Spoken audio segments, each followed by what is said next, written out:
Hola, hola. Raúl, Hola, ¿cómo estás? bien, bien. ¿Qué Tú onda, me dices, Toño? ¿Todo listo? todo listo, tú me dices.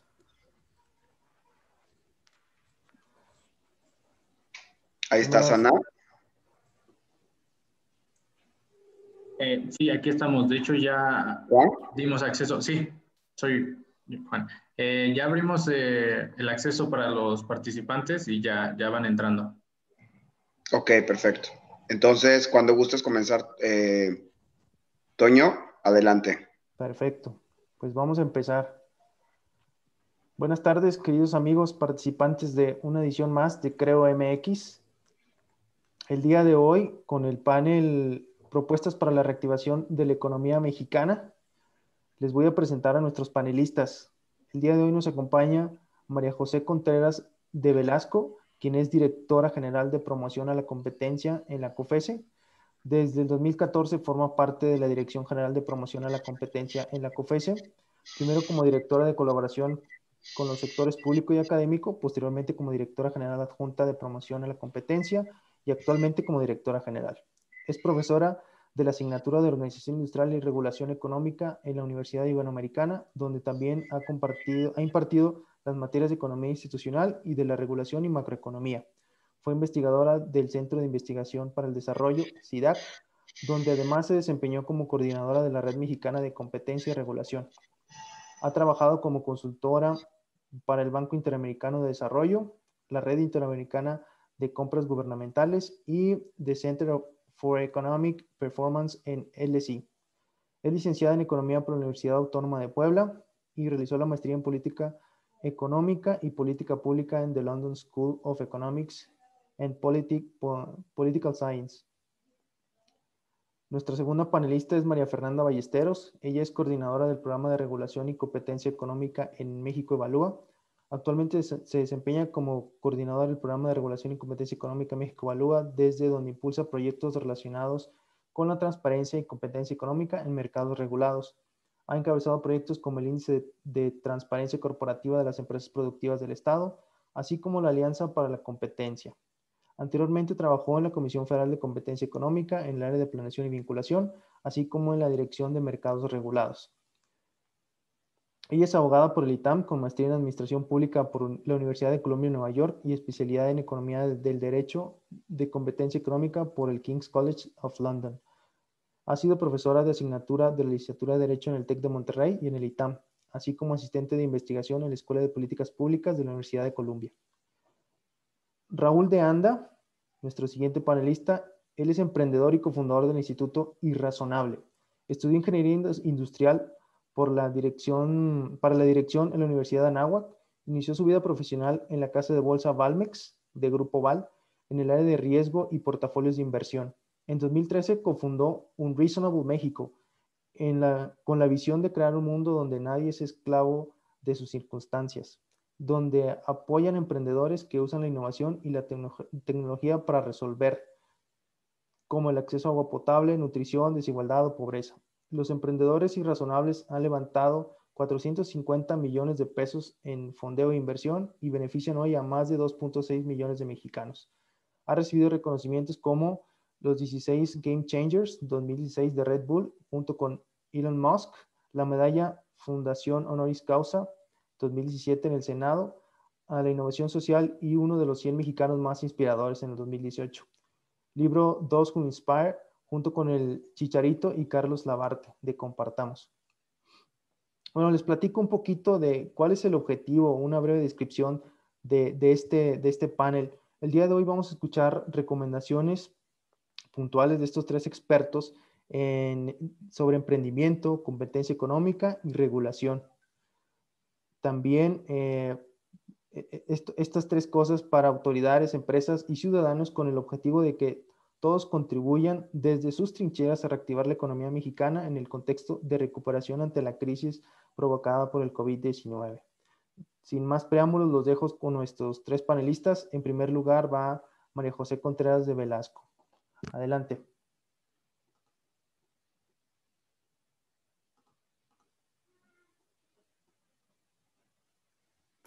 Muchas gracias por la presentación. Me da muchísimo gusto estar en este panel, con Fernanda y con Raúl, para platicar de pues, qué podemos hacer desde los distintos ámbitos para reactivar la economía mexicana más pronto ante los retos que estamos viviendo y que hemos vivido en los últimos meses. Para la Comisión Federal de Competencia Económica, la COFESE, es siempre bien importante estar en contacto con los empresarios, con los emprendedores, con las MIPYMES, y por eso para mí es un verdadero honor poder estar aquí.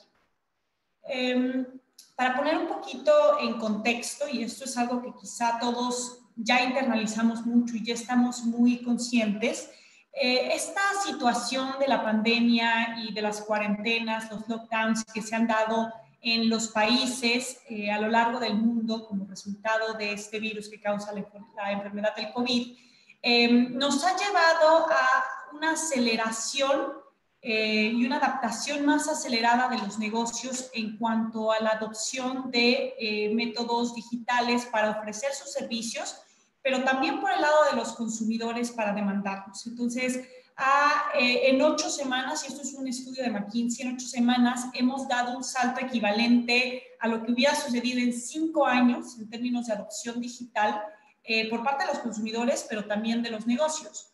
Y no solo eso, sino que los consumidores y los negocios que ya entraron a estos nuevos medios digitales, que ya utilizan sus nuevos medios digitales para ofrecer sus servicios y para comprar servicios, declaran 3 de cada 4 que van a continuar usándolos cuando las cosas vuelvan a la normalidad. Entonces, no se trata solo de que mis papás ya usen Corner Shop en lugar de ir al súper, sino de que van a seguir utilizándolo probablemente esa plataforma u otras similares después de que termine la pandemia y nos adaptamos.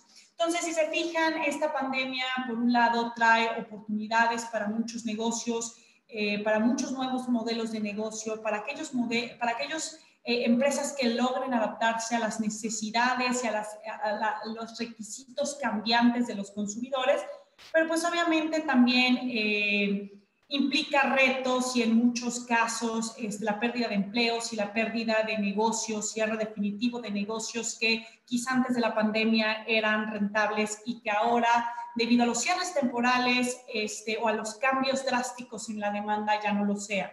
Y estos son algunos datos de una encuesta de la ASEM, la Asociación de Emprendedores de México, en el que pues básicamente los riesgos pueden ser más pronunciados para las pymes, ¿no? 77% declaran que podrían dejar de operar, el 25% declara que podría verse forzado a despedir personal y más de la mitad de los propietarios declaran estar enfrentando dificultades para pagar a sus empleados.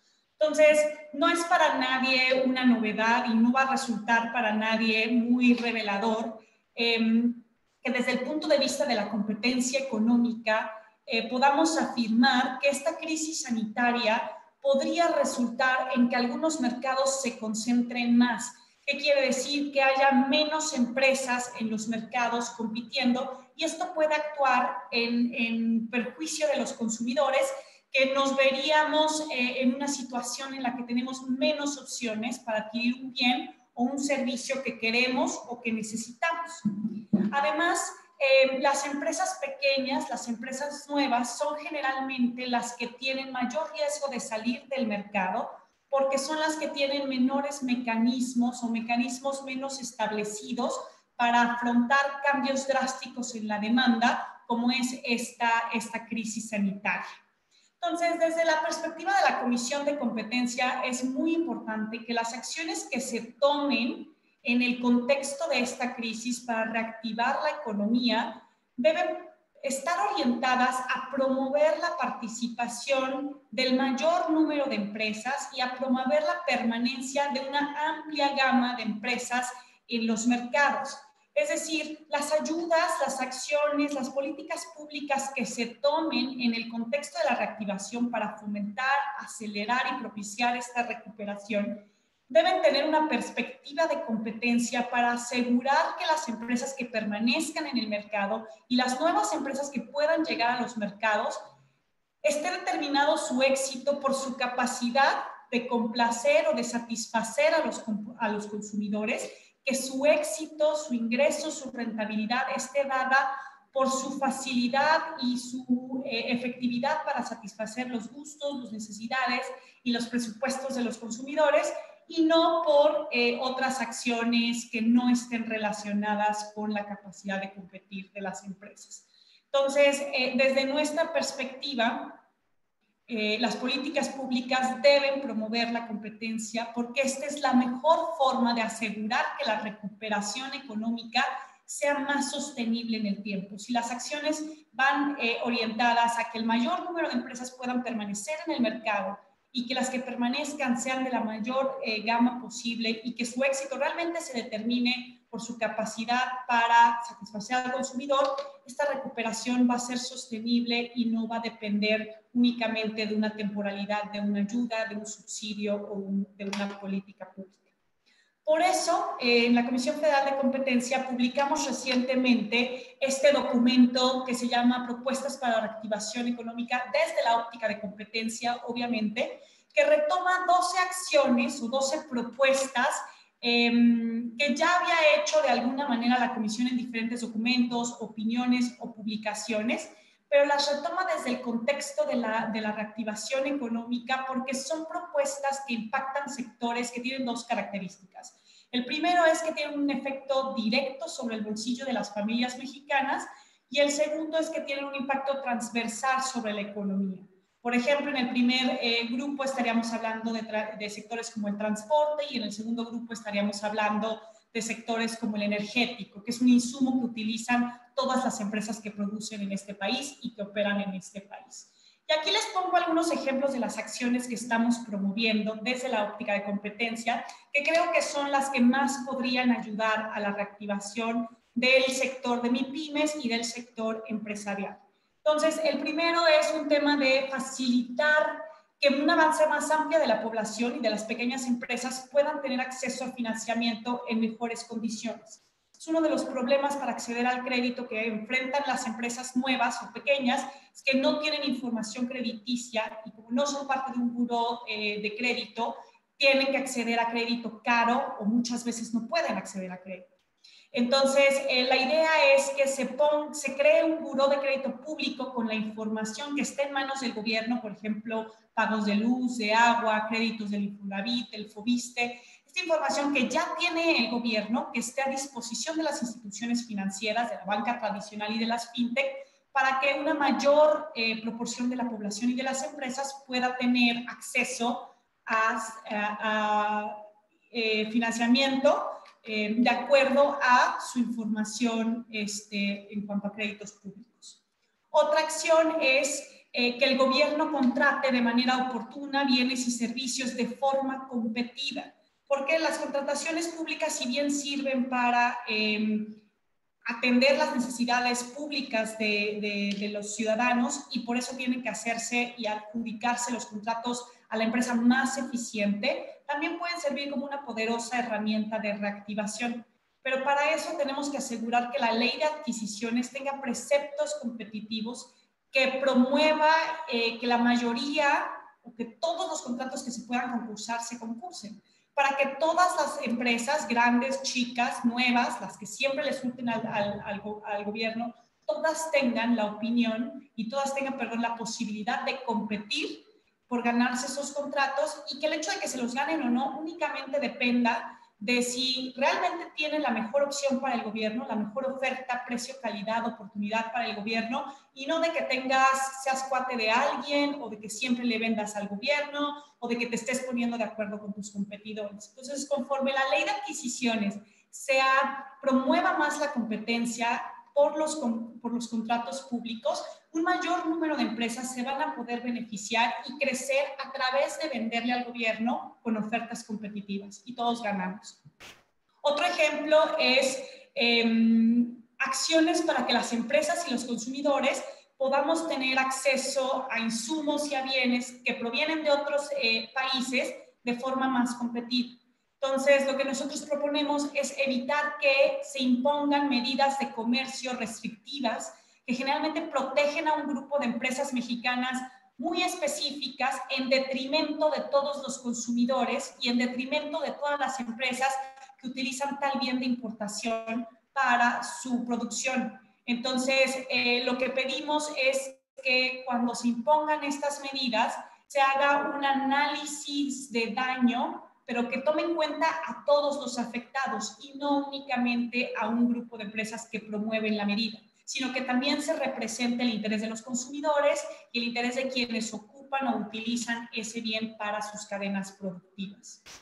Y finalmente, otro ejemplo de propuesta que estamos publicando en este documento es que la regulación de los estados y de los municipios no imponga barreras para que nuevas empresas puedan entrar al mercado y para que las empresas que ya están en el mercado logren sobrevivir y crecer en el mercado.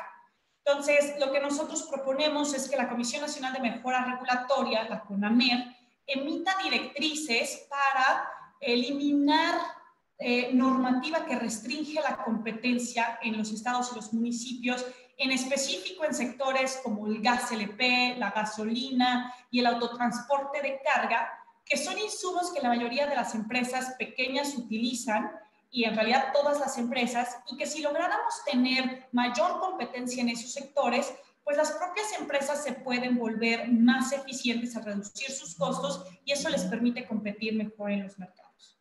Entonces, estos son algunos ejemplos de recomendaciones que estamos retomando y que creemos que pueden reactivar la economía, favorecer a las empresas pequeñas y facilitar su capacidad de competir y por lo tanto generar un crecimiento económico sostenible en el tiempo. Y como estamos convencidos de que la competencia es la forma de reactivar la economía de forma a largo plazo, creemos también que los emprendedores son un motor para generar competencia. Y por eso lanzamos esta campaña que se llama Emprendiendo Creo Competencia, en la que la COFESE invitó a los emprendedores que han entrado a un mercado, que han revolucionado un mercado a través de sus innovaciones o sus ideas disruptivas, a que nos comentaran a través de un video cómo su idea había cambiado el mercado en el que participan y había generado competencia. Este fue el periodo en el que recibimos emprendedores y a través de este video pues les hacemos la invitación de que conozcan y revisen estas historias que nosotros conocimos a través de esta campaña.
Con eso termino y lo que me gustaría dejar como conclusión es que el emprendimiento crea competencia y que la competencia es la mejor forma de generar crecimiento económico y reactivación sostenible en beneficio no solo de las empresas más chicas, de las empresas nuevas, sino también de los consumidores y de las familias mexicanas, que muchas han visto también afectado su bolsillo y su presupuesto por esta pandemia. Muchas gracias. Muchas gracias, María José. Enseguida, María Fernanda. Sí, hola, buenas tardes. Muchísimas gracias por la invitación a este evento, Creo MX, y es un gusto estar compartiendo la mesa con María José y con Raúl, representantes de autoridad y de emprendedores. Y también me da mucho gusto que nos invitaran como representantes de sociedad civil, como es México Evalúa, porque nosotros tenemos también una responsabilidad importante de hablar y proponer soluciones en estos temas. y también monitorear el trabajo que desde el sector público, el sector privado están haciendo, ¿no? Creo que el tema de la reactivación de la economía mexicana y la relación que guarda con la falta de competencia y la regulación de mala calidad es fundamental en estos momentos todavía de emergencia que vivimos, los efectos que está teniendo para nuevos negocios, para emprendedores, para startups, para todo el ecosistema que está también representado en este evento, pues es muy relevante. Y desde México Evalúa nosotros hemos trabajado esta agenda de impulsar mayor competencia y transparencia en mercados, sobre todo en mercados estratégicos, como es el caso del sector energético, y reconocemos, nos conocemos y nos preocupa cómo esta crisis está impactando en la economía mexicana y sobre todo en las pymes, a quienes afecta de forma desproporcionada y que se han mostrado muy vulnerables. Ya comentaba María José algunos de los datos de cómo creo que 77% de las empresas pues están en riesgo de cerrar, y este es un grave problema para México, pues las pymes representan más del 95% del total de las empresas en México y emplean a más del 78% del personal.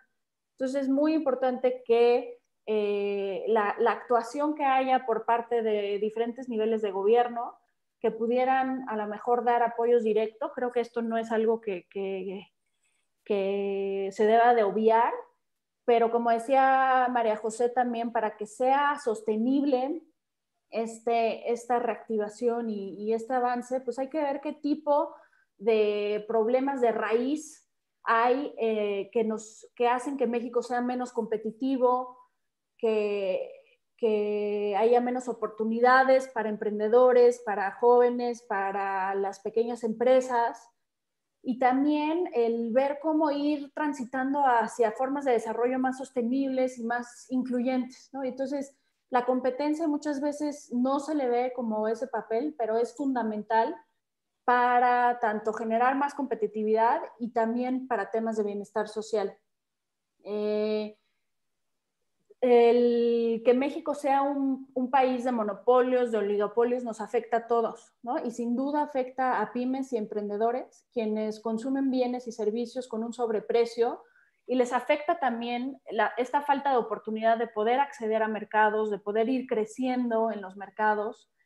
Incluso este gobierno, desde el Plan Nacional de Desarrollo, reconoce cómo la falta de competencia y la concentración de los mercados es uno de los problemas estructurales que han llevado a un menor desarrollo económico y a mayor desigualdad.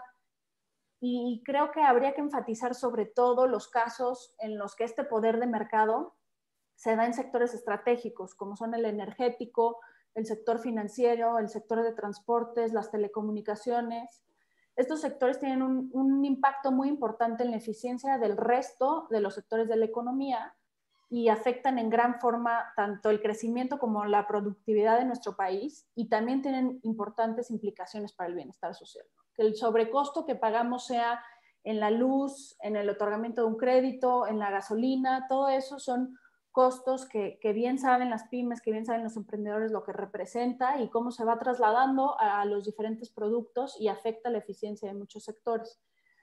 Y algo que es muy importante que nosotros en México Evalúa, pues nos centramos, es una de las causas de la falta de competencia en México, que es precisamente la regulación que emiten diferentes niveles de gobierno, ¿no? Entonces, hay organizaciones internacionales que han considerado a México como uno de los sistemas regulatorios más restrictivos, y es la propia regulación la que interrumpe la competencia antes de que se pueda dar cualquier conducta anticompetitiva, ¿no? Entonces, este tiene que ser un tema central, tanto para la autoridad de competencia como para la autoridad también de mejora regulatoria, y es en donde nosotros ponemos muchas veces el dedo en el renglón, cómo es importante que estas autoridades busquen mejorar la calidad de la regulación e impulsar la competencia, eliminando, por ejemplo, barreras regulatorias, ¿no? Entonces, les voy a platicar algunos de los casos que como sociedad civil hemos visto y participado de alguna forma en su solución. En primer lugar, las barreras regulatorias a nivel local, ¿no? Tanto estados como municipios se han encontrado muchas barreras que impiden la entrada de nuevas empresas o que abren la puerta a corrupción, ¿no? En el otorgamiento de permisos, en el otorgamiento de licencias. De hecho, la Autoridad de Mejora Regulatoria identificó en su estrategia nacional alrededor de 1,200 regulaciones que tienen algún problema para la competencia y encuentra que 75% de estas barreras regulatorias corresponden a alguna barrera que se da en el ámbito estatal o municipal, ¿no? Entonces, si de por sí la carga regulatoria para empresas pequeñas en México es muy alta, ¿no? El cumplir con todas las normas, las regulaciones, los trámites, pues considerar que la mayoría de esos trámites o muchos de esos trámites no tienen un propósito que se justifique, sino por el contrario, únicamente está para que sigan siendo privilegiados los que ya están en el mercado y no dar la oportunidad de entrada de mayor competidores, pues es un tema muy relevante que hay que tratar de desactivar. Lleva en muchos estados lleva mucho tiempo, ¿no? Regulación que no tiene ningún sentido de ser, pero está ahí y es difícil de eliminar, ¿no? Entonces, en México Evalúa hemos insistido en el papel fundamental que tiene tanto la política de competencia como la política de mejora regulatoria para eliminar estas barreras.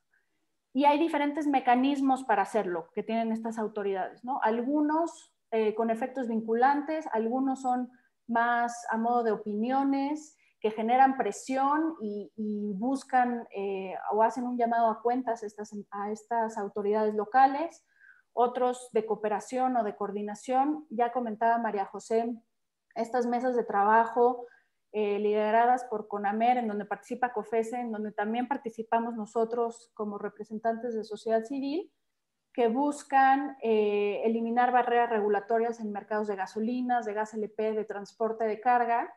Y este tipo de mecanismos son los que van a ir logrando desactivar estas barreras, ir generando una cultura de competencia y de mejor calidad regulatoria a nivel local, pero pues se tienen que activar estos mecanismos, ¿no? Ahorita están trabados, ahorita no hay señales por parte de la Autoridad de Mejora Regulatoria y es parte también del papel que tenemos nosotros como sociedad civil. En México Evalúa hemos hecho llamados y estamos presionando para que se vuelvan a activar estas mesas y también para que se incluyan a otro tipo de actores que no siempre están representados, ¿no? O sea, tanto el consumidor como las pymes, como los emprendedores, pues muchas veces no conocen estos esfuerzos, no hay una voz, aunque esté representantes de la industria o asociaciones empresariales, pues realmente no son a ellos a los que los están representando, ¿no? Entonces también el introducir este tipo de mecanismos un poco burocráticos, pero a otro tipo de audiencias para que tengan una voz ahí, también es parte de lo que nos interesa mucho en México Evalúa. Además de estas barreras regulatorias que pues tienen mucho tiempo y son anteriores a la emergencia que estamos viviendo, también durante la emergencia por COVID y en el periodo de apertura y reactivación, pues se han emitido nuevas regulaciones y nuevos trámites y también hay o preocupa el impacto negativo que pueda tener esta carga regulatoria y las barreras regulatorias, ¿no? O sea, esto pues exponencia la carga que están sufriendo muchos negocios y muchas empresas que pues además de las dificultades que conocemos, necesitan pues verse afectados por nuevos trámites que tienen que hacer, por regulaciones que no les permiten cambiar de giro, flexibilizar su negocio. Entonces también es muy importante en este periodo de reactivación el que existan programas especiales de simplificación administrativa, trámites especiales para pymes, por ejemplo, y que no vaya a ser por un trámite o una regulación que no se puedan dar estos cambios. Y además modernizar los mecanismos de interacción con la autoridad, ¿no? La digitalización de trámites, por ejemplo, es una forma de evitar corrupción, y ya nos decía María José cómo ha habido una adaptación de negocios al mundo digital, pero yo preguntaría cómo se están adaptando las diferentes autoridades a ese cambio, ¿no? Porque también tienen un papel importante y de nada sirve que consumidores y negocios busquen dar el paso enfrente si las autoridades les quieren poner una barrera a innovar y a digitalizarse, ¿no? Entonces también toda la parte de trámites con autoridades, la digitalización es muy importante y debe de ir hacia adelante, ¿no? Creo que sí, después de la pandemia, la mayoría de los estados han tomado medidas y han mejorado y digitalizado varios trámites. Hay un micrositio del Laboratorio de Políticas Públicas del CIDE, en colaboración con CONAMER, en donde se puede ir dando seguimiento ahí a las entidades federativas que han emitido medidas en materia de digitalización o de simplificación administrativa.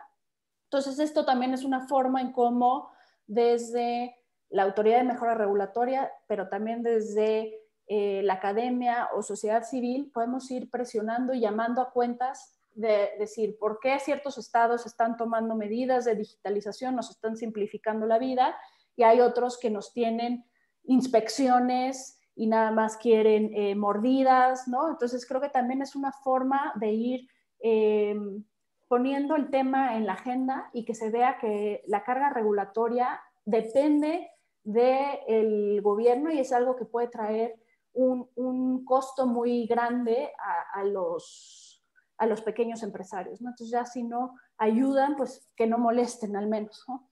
Y en México Evalúa tendremos de hecho un evento la próxima semana sobre algunos de los retos locales de la regulación frente al COVID, en donde invitamos a representantes de autoridades estatales para que nos cuenten algunas de las medidas que están tomando en diferentes aspectos de mejora regulatoria, ¿no? Tanto simplificación administrativa, bueno, sí, digitalización de trámites y demás. Creo que se está acabando mi tiempo, pero nada más me gustaría sí, mencionar también un caso a nivel federal que muestra cómo la regulación en situación de emergencia puede afectar también la competencia de un sector estratégico como es el sector eléctrico en detrimento del bienestar social. A nivel federal y justificándose un poco en la emergencia, diferentes autoridades del sector energético han emitido disposiciones para introducir una nueva política eléctrica que está centrada en beneficiar a CFE, ¿no? Y que es la empresa estatal, y reducir la competencia del sector, sobre todo eliminando energías renovables, ¿no? Y si seguimos las recomendaciones regulatorias que ha dado la OCDE y otros organismos internacionales sobre lo que deben de hacer reguladores económicos con servicios de red, como es el caso del sistema eléctrico, durante una emergencia, hagan de cuenta que las autoridades mexicanas hicieron lo contrario, ¿no? O sea, es importante que haya, por ejemplo, una temporalidad en las medidas que se pongan. Si hay una medida de emergencia, se debe decir cuándo se va a acabar, ¿no? Se debe de dar evidencia de por qué se tiene que tomar esa medida de emergencia, se debe de sustentar con elementos técnicos. En este caso, pues tampoco se hizo, ¿no? Debe de ser proporcional la medida de emergencia, o sea, que no salga más caro el caldo que las gallinas, y tampoco debe ser, y en este caso el SENACE y CENER, pues también fue en contra mucho del objeto mismo del sistema eléctrico, que es buscar impulsar una mayor competencia, esto en beneficio de los consumidores.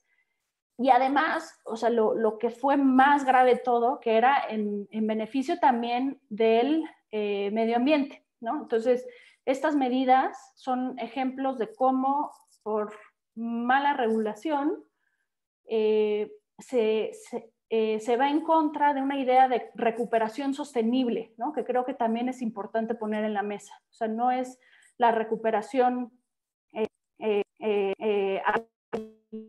sea, sino buscando, por ejemplo, el seguir con el desarrollo de una transición a energías limpias y en beneficio de la sociedad. Entonces, esta es una oportunidad perdida, y aquí pues el papel que juegan organizaciones como México Evalúa es ponerlo en la mesa, llamar a cuentas a las autoridades que lo están haciendo y buscar que transparentar lo que se está haciendo y que se rinda cuentas al respecto, ¿no? Entonces, ya como conclusión,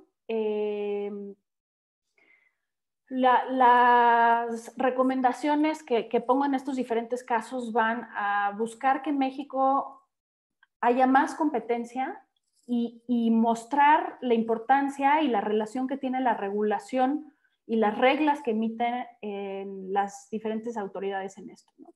La mayoría de las veces lo que se les exigiría más es eliminar la regulación que no sea necesaria, las barreras regulatorias, no abrir camino a la corrupción, y también en algunos mercados estratégicos mostrar que lo que se necesita es medidas de regulación asimétrica que ayuden a que sí pueda haber más competidores, como en el caso del sector energético, a incluir nuevos jugadores disruptores, como las empresas fintech que mencionaba María José, o formas innovadoras de generación distribuida de energía. En fin, para todo ello lo que se requiere es fortalecer a reguladores, vigilarlos, llamar a cuentas, y en esto tanto la autoridad de competencia como la autoridad de mejora regulatoria y nosotros como sociedad civil, pues es lo que buscamos, ¿no? El que haya esta rendición de cuentas hacia los reguladores de diferentes autoridades reguladoras, y que pueda traer un desarrollo económico y un bienestar social con mayor competencia en nuestros mercados. Muchas gracias y quedo atenta si tuvieran alguna pregunta. Muchas gracias, María Fernanda. Continuamos con Raúl de Anda. Adelante, Raúl. Muchas gracias y comparto, o sea, un honor estar por aquí, Antonio, Marifer, María José, todo lo que dijeron ahorita van a ver que hasta parece que nos pusimos de acuerdo. Yo soy Raúl de Anda, soy cofundador, como platicaba, de Unreasonable México, y nosotros nos dedicamos a ayudar a emprendedores que están usando la innovación y la tecnología para resolver PPUs en México, pinches problemas urgentes, como el acceso al agua, el acceso a educación, acceso a servicios financieros dignos, la generación de empleo y de trabajo decente. Voy a compartir con ustedes ahorita pantalla rápido. Te agradecería, Antonio, que me avises cuando se puede ver bien. Ya puedes compartir. De lujo. Ahí ya se ve, ¿no? Perfecto. Muchas gracias.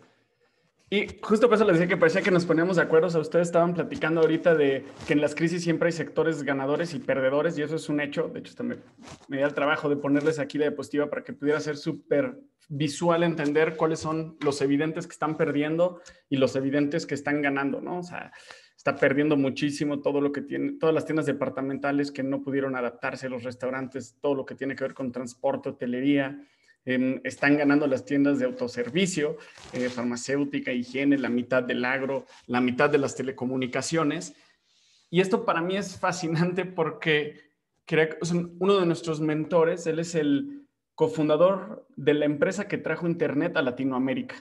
Él lo que dice es que el secreto en las crisis, y a él le ha tocado navegar cerca de 4 crisis ya hoy en día, el secreto es intentar en ser o estar en los sectores ganadores, y si no, al menos intentar hacer negocio en los sectores ganadores. Y para eso, para los dueños de las MIPYMES hoy en día representa una gran oportunidad, porque pues, si están adentro de los sectores perdedores, tienen, y esta es una de sus misiones, que encontrar la forma de generarle valor a alguien que esté en los sectores ganadores, que son no solo los que traen el capital, la liquidez hoy, sino los sectores que van a estar creciendo en los siguientes 12, 24 meses, ¿no? Es evidente ver cuánto ha crecido Zoom, solo el valor de sus acciones, Amazon, solo el valor de sus acciones. Y esta sensibilidad o este olfato, pues es una de las cosas que distingue a los emprendedores promedio de los emprendedores o los empresarios extraordinarios, justamente. Y si pudiera, a mí me gusta, tenía ganas de empezar hoy haciéndoles 2 recomendaciones y después a lo largo de mi intervención voy a compartir con ustedes algunos ejemplos de algunas historias para darles sostén a estas 2 cosas que son, si pudieran olvidarse de toda mi intervención y que les valga, no hay ningún problema, que se queden con estas 2 cosas. Uno, que los dueños de empresas chiquitas, medianas o grandes hoy en día tienen que saber que es el momento de adaptarse y de romper cosas, justo como platicaba ahorita María Fernanda y María José sobre el tema digital, ¿no? Pues está perfecto, pues hay que adaptarnos, hay que romper cosas. De hecho, una de las culturas organizacionales que nosotros hemos visto que funciona más es crear culturas donde está bien cometer muchísimos errores, pero nunca el mismo error 2 veces. ¿Qué quiere decir esto? Que tienen que empoderar ustedes a sus equipos para que estén dispuestos a experimentar y a probar, porque pues, hoy en día ustedes no tienen todas las respuestas. Van a necesitar de sus gerentes, de sus subdirectores, de sus colaboradores para crear nuevas soluciones. Pero cuando fallen, no es fallar por fallar. Tienen que regresar con la organización y capitalizar ese aprendizaje para que ese intento de disrupción no le vuelva a pasar a nadie y puedan generar innovación que vaya creciendo, ¿no? Innovación aplicada creciente. Y lo segundo es que pues, tienen que entender que sus empresas y sus clientes y sus proveedores son personas y tienen que entender que ahorita estamos viviendo circunstancias extraordinarias. O sea, vemos personas en los paneles, que tenemos niños alrededor de nosotros gritando, ustedes están negociando con clientes que no solo están pensando en negociar con ustedes, están negociando con clientes que tienen incertidumbre como ustedes y además tienen niños en su casa, tienen miedo de no saber si están tomando la decisión correcta en las escuelas en las que lo están metiendo. Todo ese tipo de factores psicológicos tienen ustedes que considerarlos en el momento en que tienen que hacer lo más importante en su empresa, que es cuidar a su equipo. Y complementando algunos de los datos que platicaba María José ahorita al principio, y hay 2 que a mí me parecen sorprendentes. Número 1 es la cantidad de las personas, que ya casi es 3/4 partes de la población en México, que sufren de estrés laboral. Entonces ustedes van a estar negociando y van a estar tratando de inspirar y tratar de liderar personas que por probabilidades, 3/4 partes, tiene o sufre estrés laboral. Y luego, fíjense nada más esto. A raíz de lo que ha pasado en la crisis, este número se incrementó, pero el 80% de las juntas son consideradas una pérdida de tiempo. ¿Por qué es esto grave? Porque ustedes, cuando generan soluciones, juntan a su equipo y su director de marketing se junta con su director de operaciones, su director de marketing se junta con el de diseño gráfico, con el de redes sociales, con el community manager, y el 80% de esas inversiones que hacen en su empresa, porque es el tiempo de su empresa, es pérdida de tiempo. Entonces, por eso pues, necesitan generar una cultura organizacional sumamente emocionante que le pueda dar las vueltas a estas estadísticas y basar y entender que el resultado de las innovaciones viene de las interacciones de las personas. Al final de cuentas, vas a crear una innovación y vas a necesitar a alguien que le salga y la venda. Y ustedes como emprendedores y como empresarios cada vez tienen que conseguir menos resultados. Y esto es algo sorprendente porque estamos acostumbrados, yo creo que la mayoría de los emprendedores, a decir, tengo que conseguir KPIs, tengo que conseguir objetivos, tengo que conseguir métricas, le tengo que dar resultados al consejo, le tengo que dar resultados a los inversionistas. Pero tienen que entender ustedes que cada vez su rol es menos de conseguir resultados y cada vez más de liderar personas que consigan resultados. Y para liderar personas van a tener que ustedes ser sumamente fuertes, a pesar de la madriz en la que nos estamos acomodando todos ahorita, porque sin cura y sin pasar ahorita la crisis de salud, no podemos ni siquiera pensar con mucha claridad en la reactivación económica. Entonces, ustedes tienen que tomar decisiones difíciles para cuidar a sus equipos y para inspirarlos, para que ellos consigan los resultados. Una historia rápida, nosotros el año pasado solamente 15% de nuestros programas nosotros diseñamos iniciativas con gobiernos, empresas e instituciones. Solamente el 15% de ellos eran virtuales, el otro 85% eran presenciales. Entonces, fue resultado de una conversación con el equipo al principio de mes y una estrategia donde definimos aventar los programas presenciales, todo lo que tiene un componente de contacto físico al final del año, para ganar plazo en qué íbamos a hacer. Siguiente semana, era la segunda semana de la crisis, la directora de programas en la organización voltea y dice, tenemos que encontrar la forma de hacer lo que hacíamos antes presencial y hacerlo digital.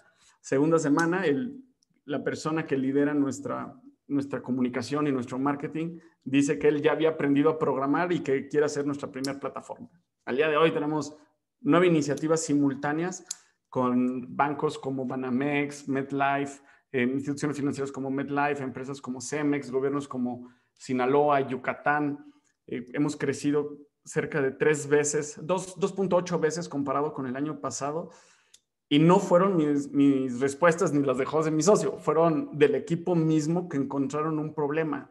Y creo que por eso es muy importante que ustedes lean mucho de negocios, evidentemente, y entiendan hacia dónde van las tendencias y las industrias y estas oportunidades que están generando la crisis, pero que no se les olvide que ustedes están liderando personas, a final de cuentas. Y traía ganas de compartir una historia con ustedes si yo les preguntara a ustedes quiénes son este grupo de 6 personas ahí metidos en una habitación de 3x4, por probabilidades no sabrían quiénes son, pero ellos son el equipo fundador de Airbnb, una empresa que antes de la crisis estaba evaluada en $20,000 millones.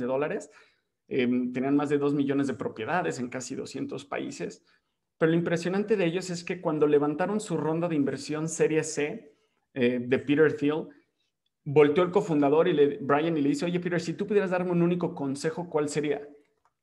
Y él volteó y le dijo, no jodas la cultura, don't fuck up the culture. Era impresionante porque él les acababa de dar $150 millones. Y ojo, no les dijo, mi consejo es, baja tus gastos, incrementa tu rentabilidad, explora nuevos negocios. No, le dijo, cuida tu gente y las interacciones que tienen entre ellos porque eso es en lo que yo estoy invirtiendo. Y van a ver que Airbnb va a ser de las primeras empresas en levantarse. Probablemente haya entrado en el sector más perdedor que haya habido en la hotelería y experiencias y viajes. Y va a ser de las primeras empresas que van a lograr reinventarse. Y ustedes como emprendedores o empresarios tienen justamente hoy esta oportunidad donde evidentemente hay una tormenta, pero es una tormenta que está moviendo tanto las aguas que nos está acercando a diferentes islas. Y por islas me refiero a diferentes oportunidades. Y ustedes van a tener que tener esa sensibilidad de entender hacia dónde se está moviendo el mundo y si lo hacen con un componente de conocimiento de cómo se ha movido la historia en los últimos años. Hice un rápido resumen para compartirles, pero la economía hoy en día en la crisis está cambiando, no se preocupen. Ha estado cambiando los últimos 50 años y siempre ha estado cambiando, nada más que ahora nos tocó un golpe súper fuerte y eso es un acelerador del cambio, ¿no? Como platicaban hace ratito del cambio tecnológico que hemos vivido, que platicabas, Marifer, justamente. La economía ha venido cambiando, nada más que eran cambios más lentos. Entonces, en la década de los 70s, 80s, los negocios estaban basados en productos. Antes de terminar el milenio, por ahí de los 90s, eran productos y además te vendían servicios. En los 2000s empezó toda la tendencia de human-centric value, o sea, cómo generas un modelo de negocio a través de generarle valor y planteas tu empresa a través de centrarlo o centralizarlo en las personas. Pero hoy en día, y esto es algo que viene evolucionando en los últimos años, son centrados en relaciones. Entonces, por eso las redes sociales han tenido tanto auge, no solo como plataforma para conectar con personas, sino plataforma para generar negocios. Y así cada que por eso los bots de los chats, porque ya no solo quieres comprarle a alguien, quieres comprarle a alguien algo y que te responda lo que tú quieres saber cuando tú quieres saber. Ya no quieres leerte 20 páginas de frequently asked questions, quieres escribirle a alguien que aunque su nombre aparezca José, tú sabes que es un bot igual que todos, pero quieres que te respondan. Porque ahora el negocio está en cómo podemos tener nosotros capacidad de generar relaciones, y aquí subrayo negritas, de confianza con nuestros inversionistas, generar relaciones de confianza sobre todo con nuestros clientes.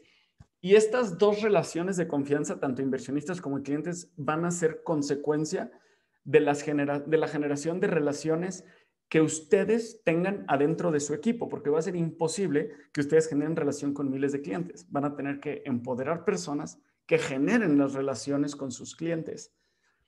Y la economía, y justo por eso es fascinante entender que hoy en día pues, necesitamos reactivarla. Nosotros dentro de estas 9 iniciativas que les comentaba ahorita, hemos diseñado 2 que me emocionan mucho en lo personal, porque no creo que necesitemos nada más reactivar la economía. Nosotros en On-Reasonable México estamos convencidos que necesitamos ir poquito más allá y es crear una nueva economía que sea floreciente, que esté creciendo, que sea súper efervesciente, que sea emocionante, pero que sea más humana y que sea más justa, ¿no? Y para eso diseñamos desde hace unos meses ya 2 iniciativas que ahorita tenemos una con Citibanamex, que está enfocada en apalancarnos de innovación y de tecnología para generar trabajo decente de forma masiva. Entonces, estamos atendiendo 10 empresas que están desde brindando oportunidades a personas que están privadas de su libertad en la cárcel y que ya tienen ventas en 6 países diferentes, hasta empresas que están usando inteligencia artificial para conectar a microproductores con mercados de alto valor.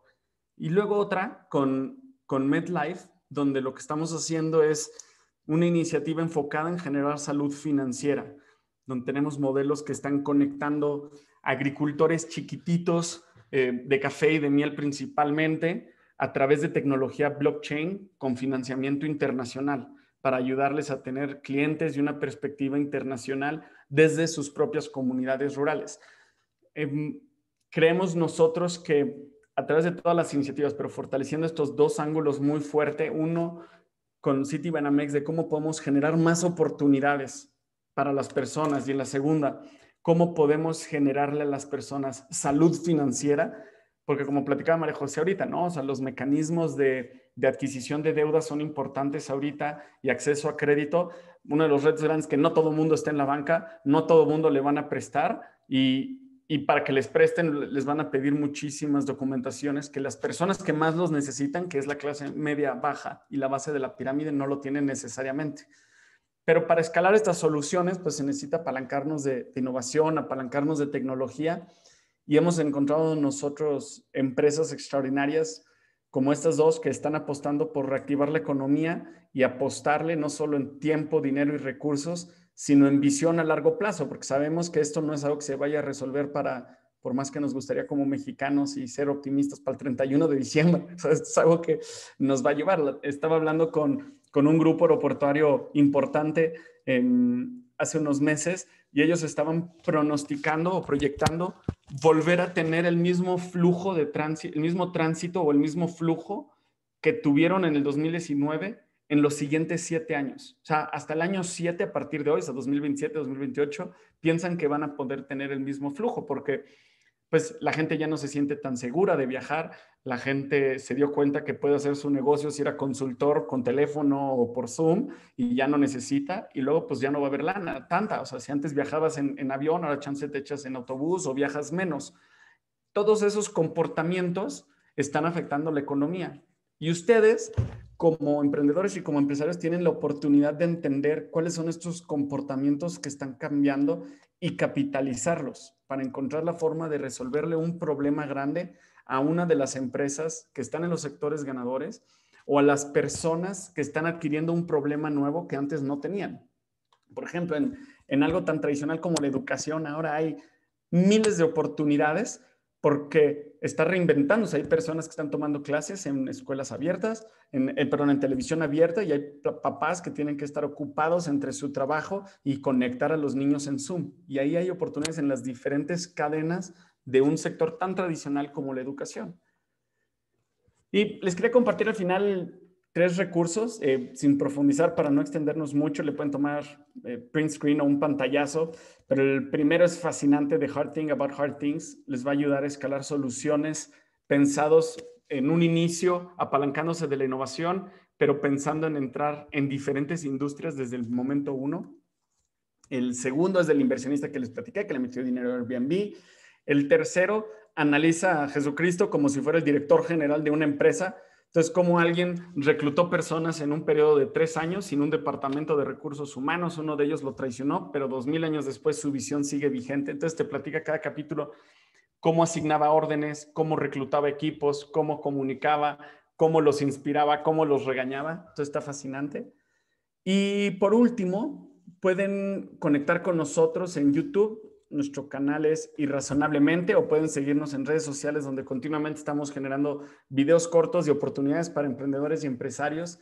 Nos pueden seguir en Facebook, Twitter, Instagram o LinkedIn en @unreasonablemx, y estamos siempre fascinados de conectar con emprendedores y encontrar cómo cómo ayudarles a hacer sus visiones realidad, que hoy en día México necesita eso. Y si pudiera dejar un último comentario es que la reactivación económica no solo está en manos de los empresarios y de los que están directamente incidiendo en la economía, ni del gobierno nada más. Cualquier ciudadano, niño, adolescente, universitario que no tiene chamba, nini, puede hacerlo y es bien sencillo. Y ni siquiera necesitan ser emprendedores para reactivar la economía. Creo que una cosa que pueden hacer chiquitita es asegúrense que la persona que les ayude en su casa tiene acceso a internet. Y si no lo tiene, regálenselos un año. Cuesta 400, 500 pesos. Y si no tienen ese dinero, ayúdense de otras 2 personas que les ayuden a complementarlo y garantícenles el acceso a internet durante 1 año o 2 años mínimo. Y es algo chiquitito y va a tener un impacto enorme en el país. Y la segunda cosa es, y es una historia que mi papá me platicó siempre, que cuando él vivía en Alemania y recién acababa de caer el muro de Berlín, la gente que vivía en muchísima pobreza iba a la tienda de abarrotes y, por ponerles un ejemplo, y solo tenían 2 tipos de mostazas. Tenían una mostaza americana y una mostaza alemana. La americana estaba a la mitad de precio que la alemana. Entonces venía gente en pobreza extrema y cuando llegaba al súper no se tentaba el corazón y no compraba la americana, aunque era la mitad de costo que tenía la otra. Compraban la alemana porque sabían que eventualmente para el país iba a ser mejor. Y ahí está que 20 años después son potencia mundial. Cuando salgan ustedes y compren un café, cómprenlo en una marca mexicana. Cuando salgan ustedes y pueden hacer el súper entre una tienda de abarrotes y una tienda internacional, hagan una tienda de abarrotes. Todas esas pequeñas decisiones que tal vez a ustedes les cuesta caminar 1 cuadra más o pues traer efectivo porque chance no, les garantizo que nos va a ayudar a nosotros como sociedad tener una reactivación económica de forma exponencial en vez de tardarnos tanto tiempo como se está proyectando. Y bueno, eso es todo. Creo que me pasé poquito, pero me emociona. No se preocupen. Bueno, pues muchísimas gracias a los 3, María José, María Fernanda, Raúl. Gracias por todos sus insights y seguramente que nos ayudarán en nuestras operaciones dentro de nuestras empresas y estar más al tanto de cómo ayudarnos entre nosotros para la reactivación económica. Muchas gracias a todos los participantes y hasta pronto.